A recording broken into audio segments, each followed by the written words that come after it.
All right. Well, I think we'll go ahead and start just because everybody else is here for the time. She may hop on. We'll see. So I'll call the meeting of the Parks Foundations and Quality of Life Policy Committee. And we have called the meeting to order. And now approval of the minutes. I don't have any changes, so I approve as written. Okay. I don't have any changes either. So minutes will pass as written.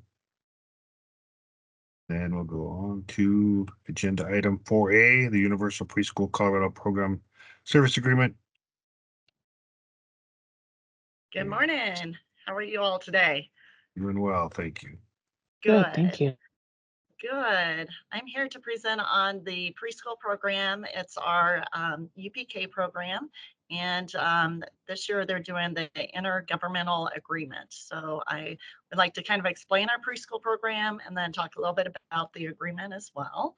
Go ahead and advance to the next slide. So House Bill 22-1295 passed in 2022, and it was for universal preschool for all 4-year-olds, any child entering kindergarten. So the bill passed that 10 to 15 hours will be paid by the state for all 4-year-olds entering kindergarten, and then 30 hours a week for any child that has pre-qualifiers to qualify for free tuition for that whole time, and the state totally pays for all that service.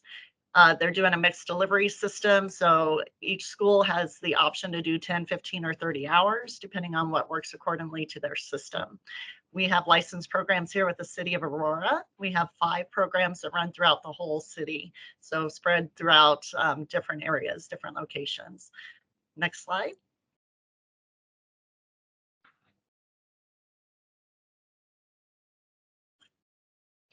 So we started preschools here in the city in 1972. So we've been running for 52 years. I've been here for 27 of those. So very excited, very proud of the program. I think we do a wonderful service for our city. In 2006, we started with Colorado Preschool Program, which was a collaboration with Aurora Public Schools. And we did like a pass through with them where their students would come to our sites. So we had about 100 students coming to our locations during that time frame. In 2022, when the bill passed, it changed. So all 4-year-olds went through the state instead of through APS. And in 2023, Colorado Preschool Program was absorbed into UPK. So it's like a revolving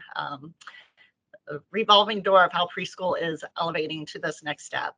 In 2024, Aurora Public Schools is not partnering with us. They're doing their own 3-year-olds. They'll get CPP money. We'll go just UPK money. And so we'll have students from the state, and then we'll also have tuition students for our 3-year-olds.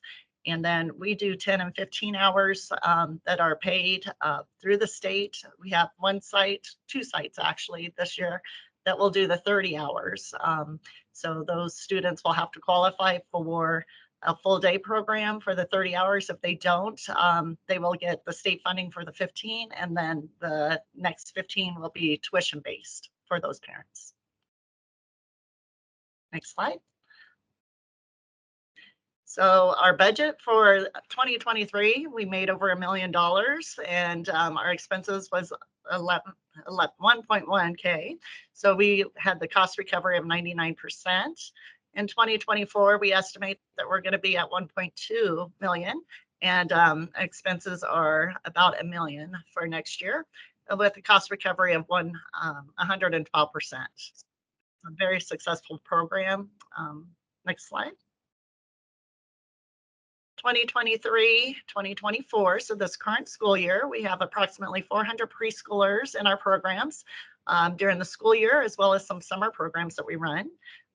Free preschool, we serve 177 students during the school year, and today's our last day of preschool, so we'll start a whole new set of kids next year and some returners.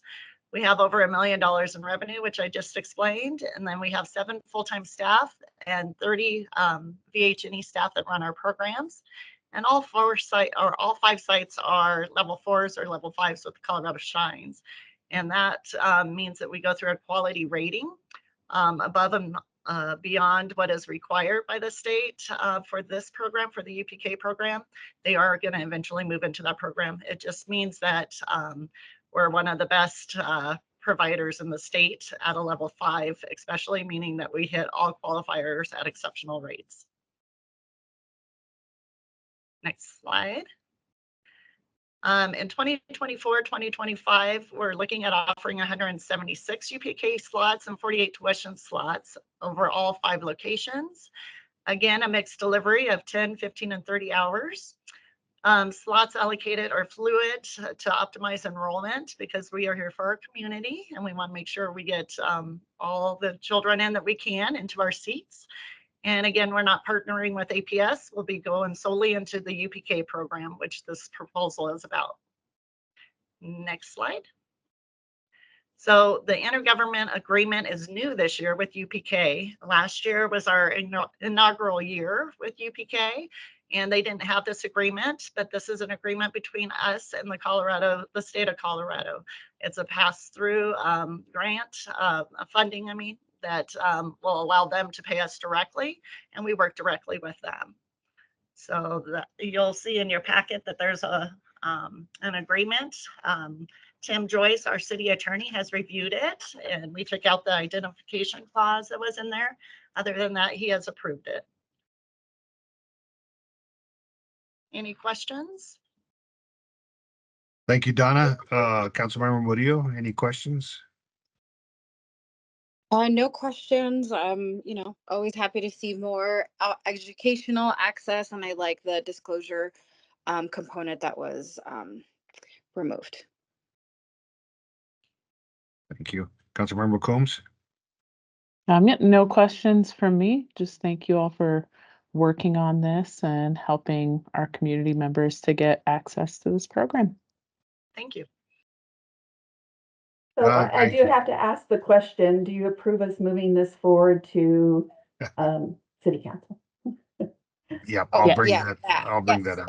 I just have a few questions myself, so. Okay.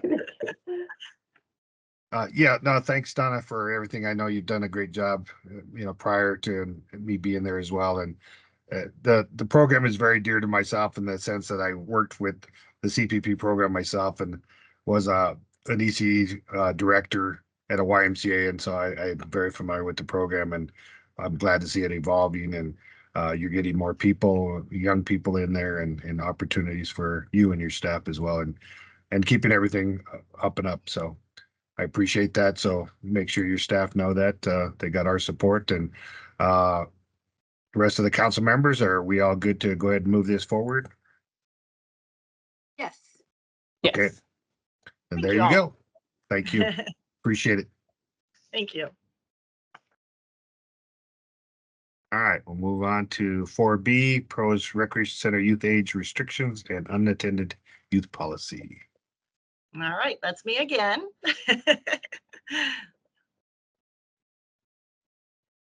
So at the study session, we discussed our age our ages that are coming into the recreation centers that are unattended. So this proposal or this information part is for the Pros Recreation Center youth age restrictions and our unattended youth policy. So recreation staff took time to review our current policies and have some changes that we would like to discuss. So safety and age appropriate practices. Safety is a huge key anywhere, as we all know. The Pros Department recognizes that safety is a priority for all recreation center patrons. We're trying to align our city's current age stipulations with the age appropriate recreation best practices. So we reviewed practices throughout the whole metro area to see what everyone was doing. We'll discuss that in just a little bit. Encourage a shared responsibility for safety among our patrons and our city staff. Again, we've had a lot of communication with both patrons and the city staff about just safety issues and trying to make it the best, safest possible place for our community to be. both staff and our patrons. Ensure recreation staff can communicate with responsible adult caretakers when appropriate. And then we reviewed our current policies and our practices. Next slide. So we are Aurora Youth School Break Program. It's something that I run under my leadership. We will be kicking off our summer break program May 28th. So next week through August 2nd, we'll run noon to 7 p.m. We looked at our staffing ratios. We have approximately 1 city staff per 15 participants on site. That includes our front desk, our facility supervisors, our pool staff, our security, our weight room staff, and our program staff. So we have staff throughout the whole building, even custodial. So we all are taking part in making sure that everything is safe in our buildings and secure and good for our public. Other considerations, all youth entries must have contact information on file. So they leave their age, their name, and their address for us when they check in. This program is for 13 to 18-year-olds that come in. So it's a teen program. Facility entry is charged for 2 and up, except for the 13 to 18s during this time frame. And then kids care is going to be opening up soon. It's free for ages for siblings that are coming into the We Are Aurora Youth Program. So if we have a 13 to 18-year-old, they could bring a sibling in. Our ages are 18 months to 7 years old. And that's from 4:30 to 7, Monday through Friday. So that gives them an opportunity to be there if they're watching their sibling as well. And we're doing that pro bono, so that would be free. Kids care area, we talked about the ages, and they also leave their contact information, so we know how to get a hold of them. They will have to stay in the center. They're not allowed to leave during that time. They can do that for 2 hours of that time frame. And next slide, please. We are Aurora Youth. Our utilization for ages 13 to 18, we do Central, Moorhead, and Southeast. For 2023, we had 6,575 youth come into our program. And then the question was asked about 8-year-olds. And so we looked at under 13 because that's what's not in our program. And we had 53 that signed in during that time frame during our breaks and stuff. So 53 under the age of 13. So we are Aurora Youth Programs. What it is we're trying to keep a safe, fun break time for our youth in Aurora. And so what we do is from 12 to 7, we like to do different opportunities. So from 4 to 7, we do structured programming. We'll do 3v3 basketball. We have a 5-0 trailer coming out. We have some big soccer balls that are coming out that the kids get in and roll around in. We have lots of fun stuff going on. So programs, this is a growing and popular program. It takes about $73,000 to run it, with 1 full-time staff being in charge of it. And again, it's our safe place for youth. We're getting 6,575 youth off the street into a safe environment during the break time. Next slide. Unattended youth. So this is our current policy. All ages 2 and older are charged a fee to entry. Right now, entry 6 years and under requires a parent or a guardian 18 years or older on site. Youth school breaks programming is free for children 3 to 18, which we just discussed, from noon to 7, Monday through Friday during the breaks. Weight room use is 10 to 13 years, requires a parent or a guardian 18 years or older in attendance. Children 14 years or older may use the weight room all by themselves. Disruptive behavior policy is in place if we need to use it for behaviors that we see throughout the days. Could be a one-time offense or several days, that we see something leading up into a policy that needs to be instituted. And that was approved by the city attorney's office. And then we go into our closing policy because that's important when we have youth in our centers after we close. So right now we currently give a 15-minute prior closing notice over the PA system.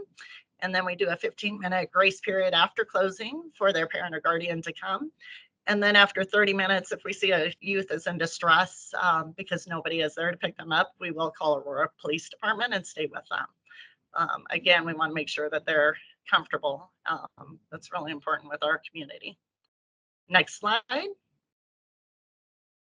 Recommended age requirements. So facilities and gyms, we're asking that children under 9 years of age or under must be directly supervised by a parent, guardian, and age 16 versus 18 at all times. And then all youth entries required contact information. That again is a name, address, and age. And then children age 10 years and older allowed in the center and occupied. And then aquatics, children aged 9 years or younger must be accompanied by a parent or guardian, age 16 years or older in the pool area, and must be directly supervised.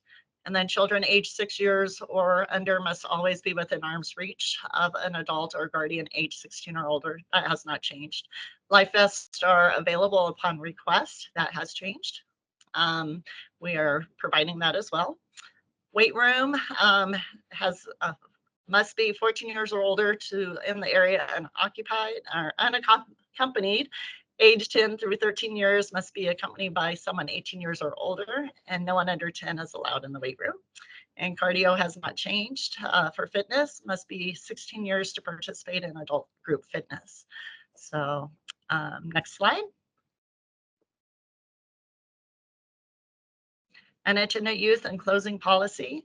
Unattended youth policy, so our new request or our new information is no youth under the age of 9 may be left unattended. Staff will attempt to identify the youth's parent or guardian, and this is our policy and how to instill it. Staff will remove youth from area and provide parent or guardian a warning. And disruptive policy to address multiple policy violations, which we kind of talked about a few minutes ago. An unattended youth closing policy will remain the same. So we give the 15-minute prior closing notice, the 15-minute grace period, and then 30 minutes if there's a youth that's still on site that's in distress and doesn't have a pickup person or a contact person. Contact information for all youth entries.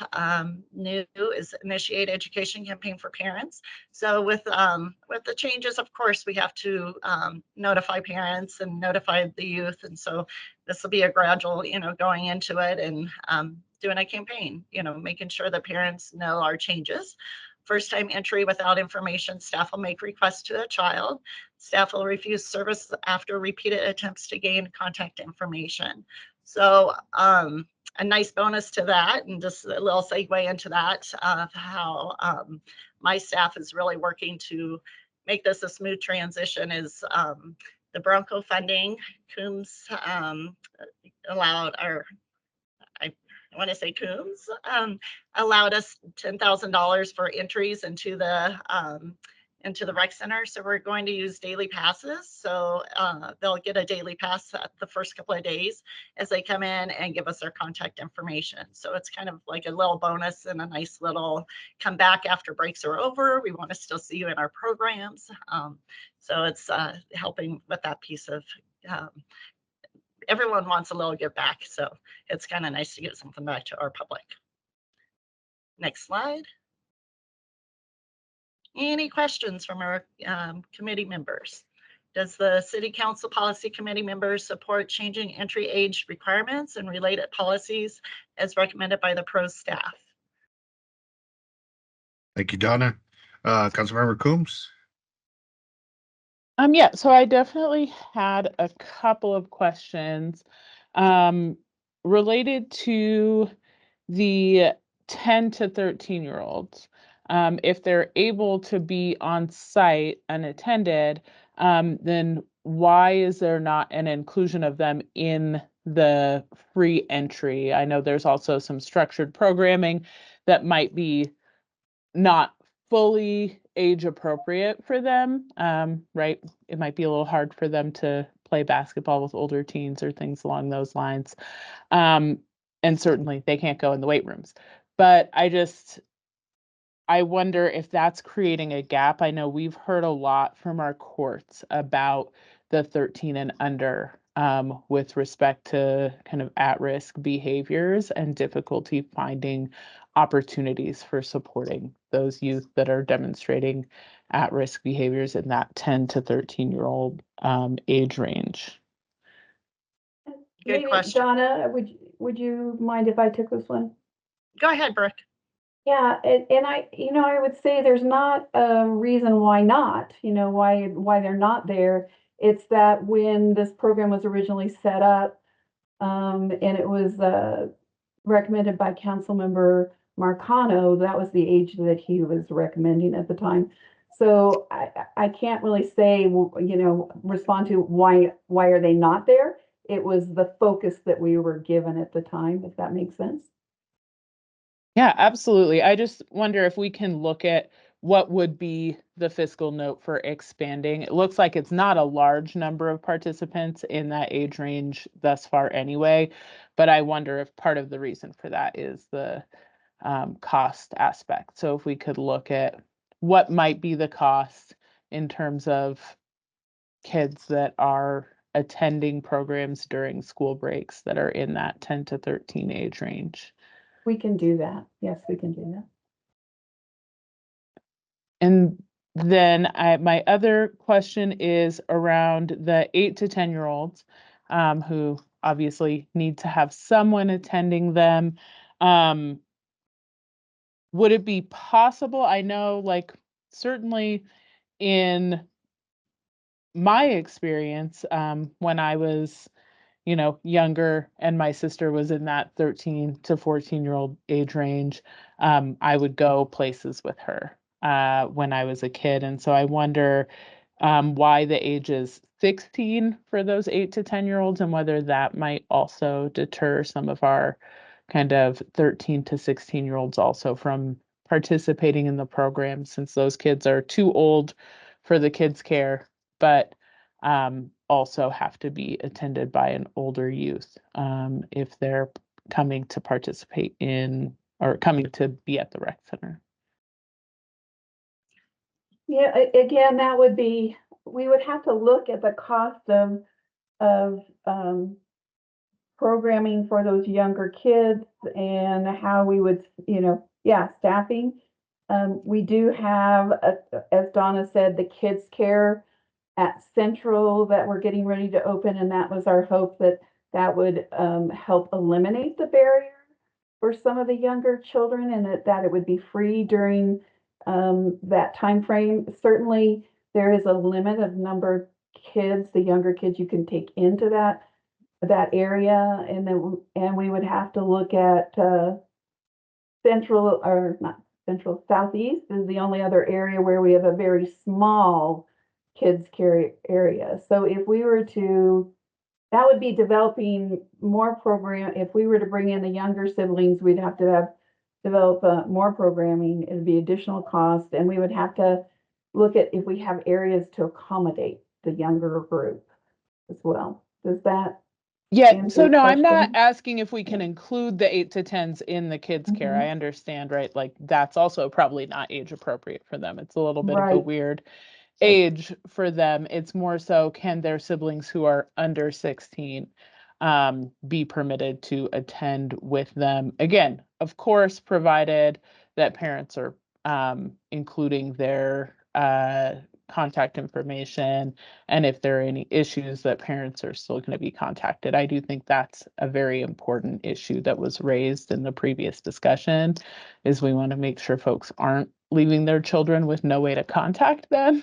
That's definitely not safe or good for anybody involved, but just is there a reasoning behind 16, or is that just kind of our assumption of that's when you're kind of more responsible?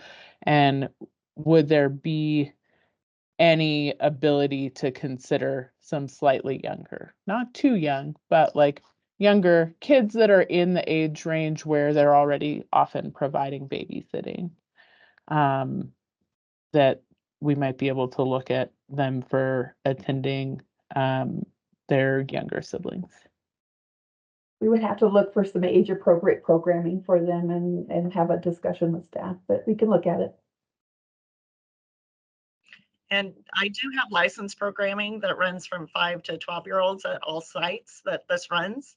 And we have a beautiful grant that we just received, the Go Gear grant. And so there's like $97 off of the full week program. So there's funding available as well as our financial aid assistance. So the children that are younger, we like to see if, you know, they're interested in going into those programs and if their families are able to do that. Okay, that's extremely helpful. Yeah, and that maybe between the financial aid and the grant, it ends up being comparable to facility entry at that point in terms of the cost. And so then it's not, or close enough, so then it's not as much of a barrier. I just want to make sure we're not having any age groups of kids that we're kind of leaving hanging during the school breaks, because then I think, again, that can impact the entire family. And then this is just more of a general flag about the, you know, we may need to be contacting parents, contacting police, these types of situations if kids are staying later than what the hours are. I know there have been just general discussions that haven't moved forward very significantly about possibly working with some community partners for keep the lights on programming for kind of later hours, especially during the summer breaks. You know, and we could have some conversations about parameters, what parameters might look like to reduce the city's costs in relation to a program like that, including maybe the community partners responsible for paying for and providing security and other kind of services beyond just the direct, you know, programming for youth to help offset the costs that might be incurred by the city that could be difficult for us to absorb.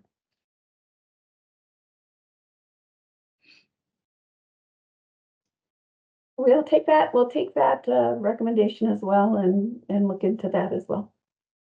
And I'd be happy to have a conversation just to look at who some of those partners might be, and what resources they have available. All right, and we'll also have to, yes, we'll look into it, and we'll also look at how the facilities are used later in the evenings and what groups are using those as well. So, yeah. All right, thank you.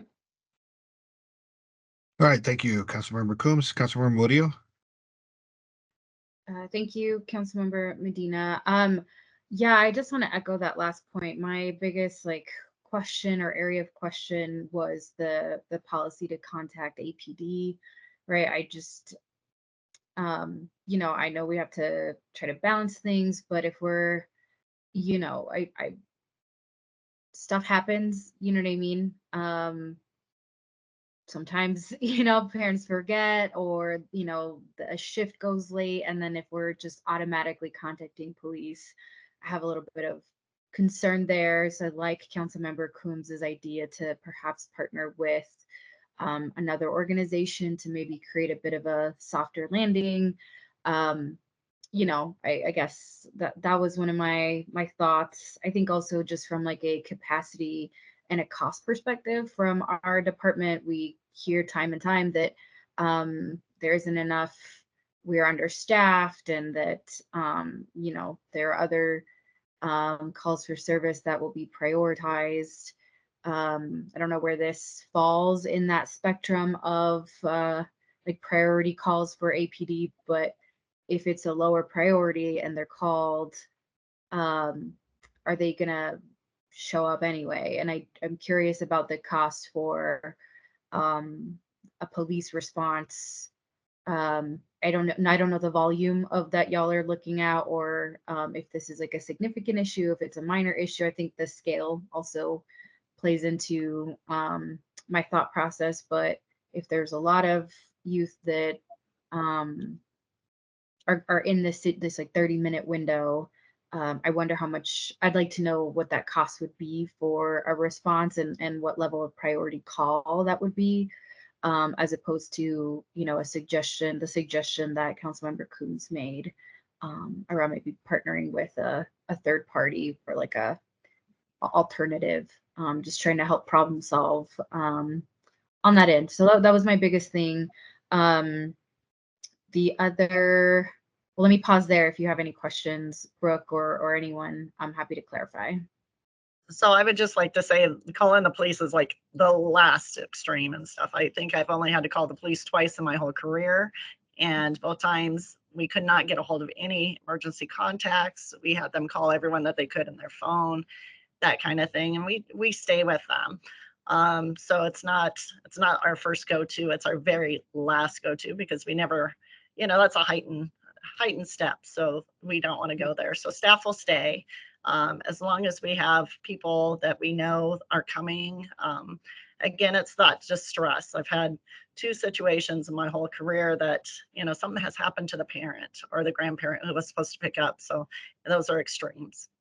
Yeah, I hear you, and I appreciate your sensitivity. I wonder if we're codifying this policy, though, if that increases that, you know what I mean? So just those, I wouldn't say unintended consequences because we're naming that that's what we're going to do, but I wonder if that increases. It's great to hear that such a long career you've had that it's only been a couple of times. I'm curious and wondering if that, like, how much that will increase, I guess. Okay. All right. And then I think there was one other thing. Sorry, I'm looking at my notes. Just in terms, so I understand y'all did like a compare contrast with other facilities and their policies. I'm curious, does the age ranges, like, was there like a consensus of the age ranges? Like, how did y'all land on this number? Just knowing that that was part of your process. Yes.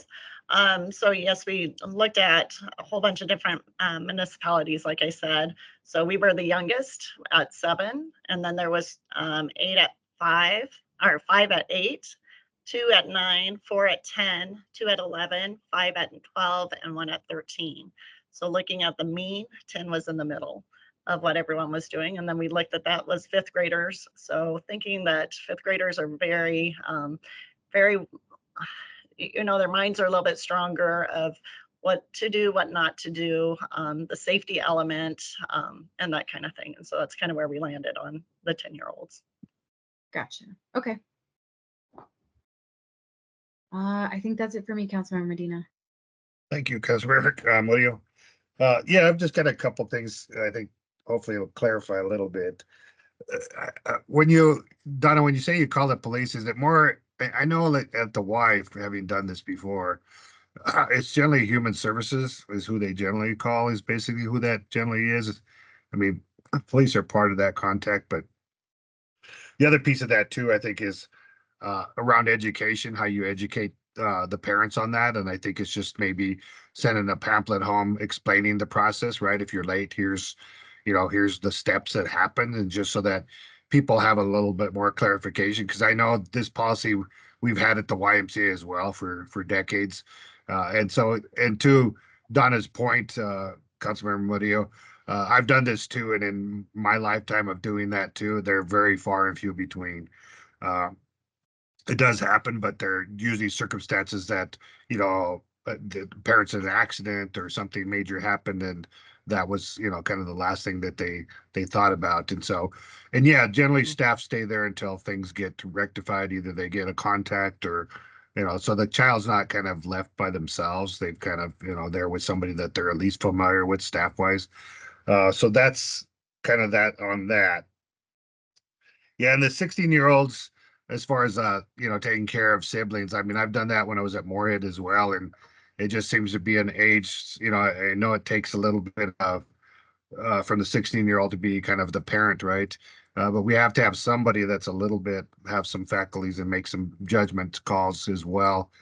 The other thing is that, I've got some proposals coming out of the surveys that we've done with the teens for the Teen Center, Empowerment Center. So we'll be looking at that data, and I'll probably look at piloting some of the kind of things for teens and certainly younger teens to do later at facilities, whether they're at our rec centers or at some of the schools.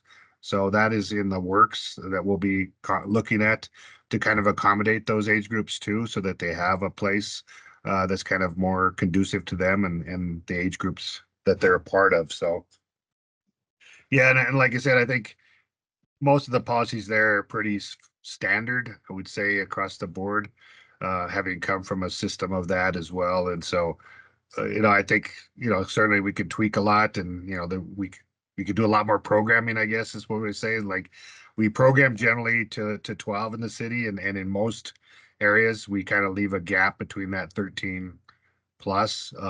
They're mostly drop in.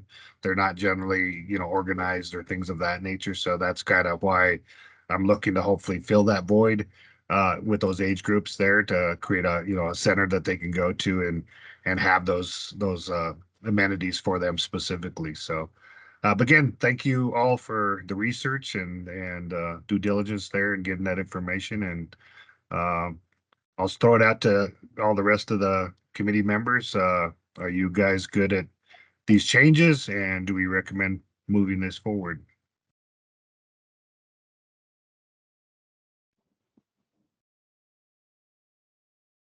Yeah, I guess I do still want to have some of that conversation, and we can have kind of the follow-up conversation at study session about what some of those opportunities look like for the youth that may be in those ranges, that there are some gaps. But I'm good with moving it forward. Councilmember Medina? Yes. So our intent was not to move this forward to to study session, full council. Our intent was to draft the policy based on these recommendations. Okay. And we would be happy to bring that back and then rely on this policy committee to be the final advisors on the new policy. Okay. Is that good with all committee members to get that other Yeah. information?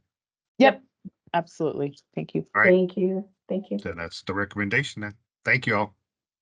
Thank you.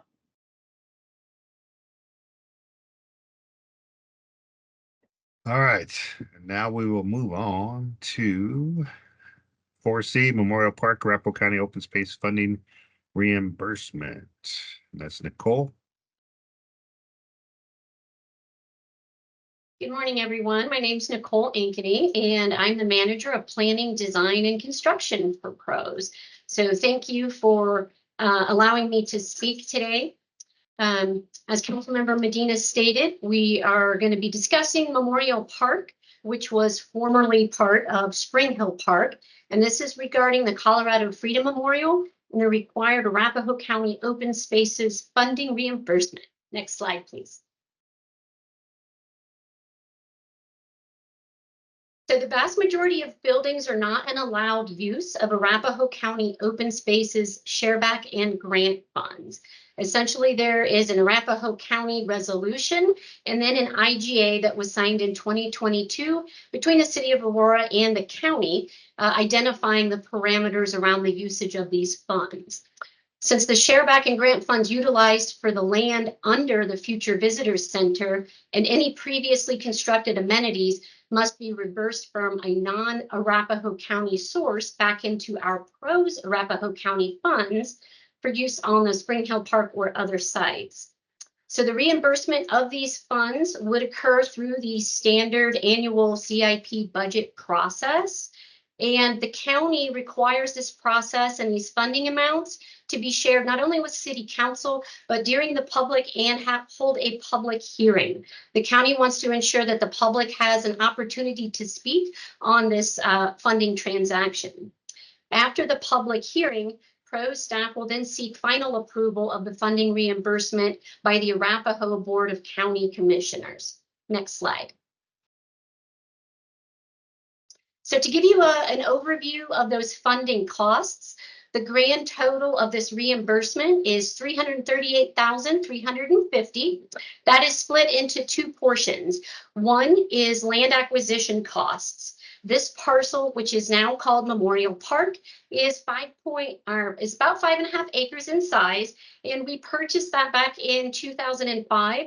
We purchased that through the Aurora Capital Leasing Corporation, and then in 2012, the Parks, Recreation, and Open Space Department used Arapahoe County Open Space shareback funds to pay for that acquisition.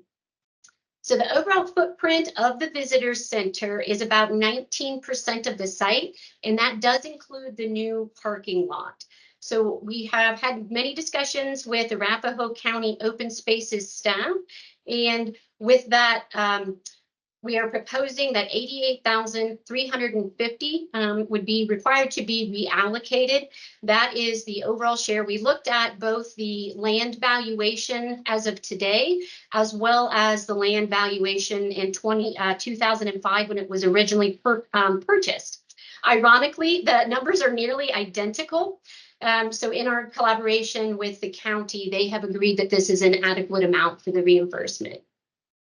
When it comes to the site improvements, these were done in 2014, and we had received a grant for $250,000.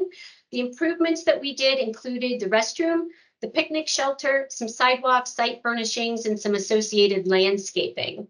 The overall project cost was about $520,000, and 70% of this project will be demolished or portions may be relocated during the construction of the visitor center.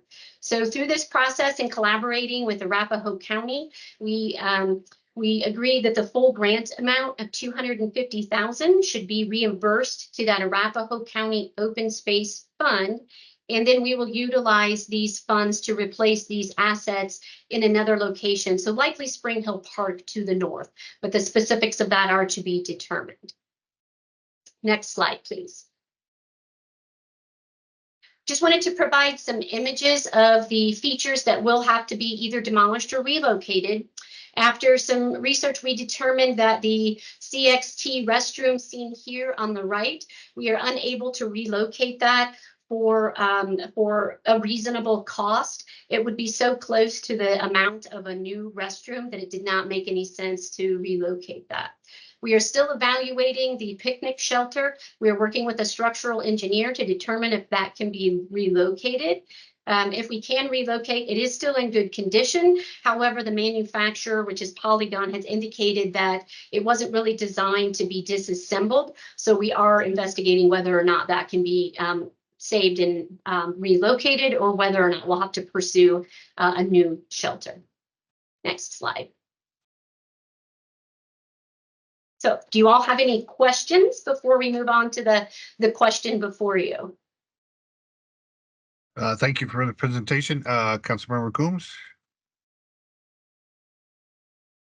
No questions from me. Thank you. Councilmember Murillo.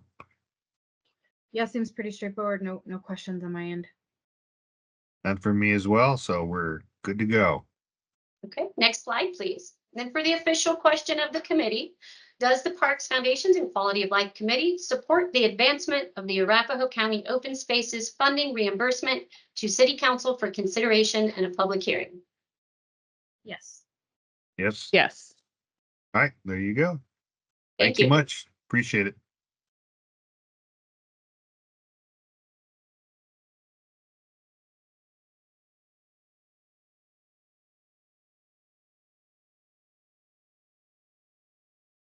Any miscellaneous matters for consideration? All right, not any the topics for next month's meeting. We'll follow up on the questions that were asked during this meeting for next month. And also we have several items that we're working on. There would be an update on the older adults needs assessment. We also have a review, our annual review on our park security efforts or pros. And then we will be bringing forward a Dove Valley IGA that's associated with Arapahoe County and City of Aurora. And then depending on time, I have to look at we have several other items as well, and these would include Broncos funding update and ARPA update. And then we have several contracts that will probably follow in the following month. So we'll look at how much time we have for the meeting. But the top four that I mentioned, the older adults needs assessment, the pro security, Dove Valley IGA, are our top items that we need to end the ARPA update. We want to get those through. All right. Well, thank you very much. Any other questions from committee members? If not, thank you, everyone. and we'll adjourn the meeting. Have a great rest of your day and great weekend. Thank you. You too. Thank you all. Thanks.